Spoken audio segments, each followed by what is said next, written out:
The first album of Grim Reaper, See You in Hell, from Yep. 1983. What do you remember from that time? Well, it was a bit of a roller coaster, really, because we put out songs, and we used to have a music paper in the UK called New Musical Express, and we sent demos into them, and gradually people were like the press started to review them, and we had a local competition, and it was a battle of the bands, and they which we won, and that gave you 24 hours in a local 24-track studio.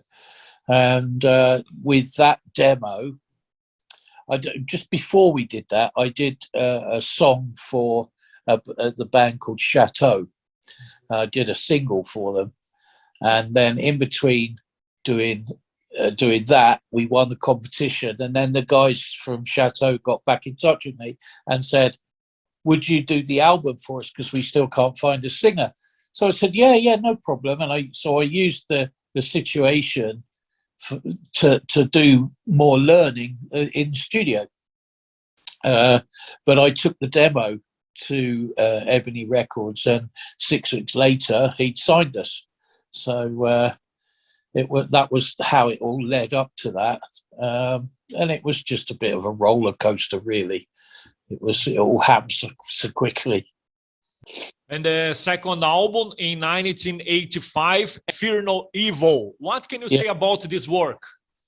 Well, again, it was pretty much similar, because we'd already written the songs and we'd already been playing them live. We went into the studio, although we spent more time in the studio this time. The first See You in Hell, that took us 4 days to record. So that was all the backing tracks, all the overdubs and the vocals. So it didn't really take us that long, but the Fear No Evil took maybe 2 weeks to do. So it was still fairly quick. But again, because we got the songs really well rehearsed, it was pretty, it was pretty fast. And again, it was all like, it was anticipated then at that time, because we'd broken the States with See You in Hell, and it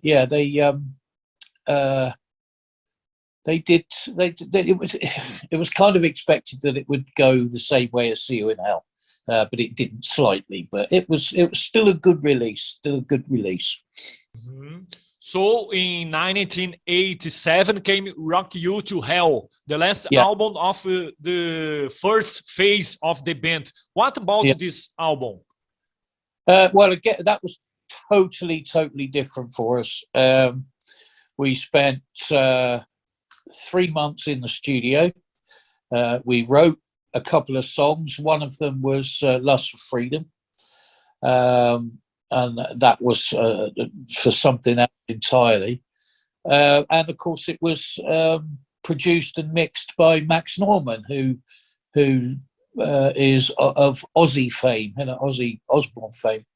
And he really taught us how to songwrite and how to craft our talent. And it was a tough time, but it was really well worth it.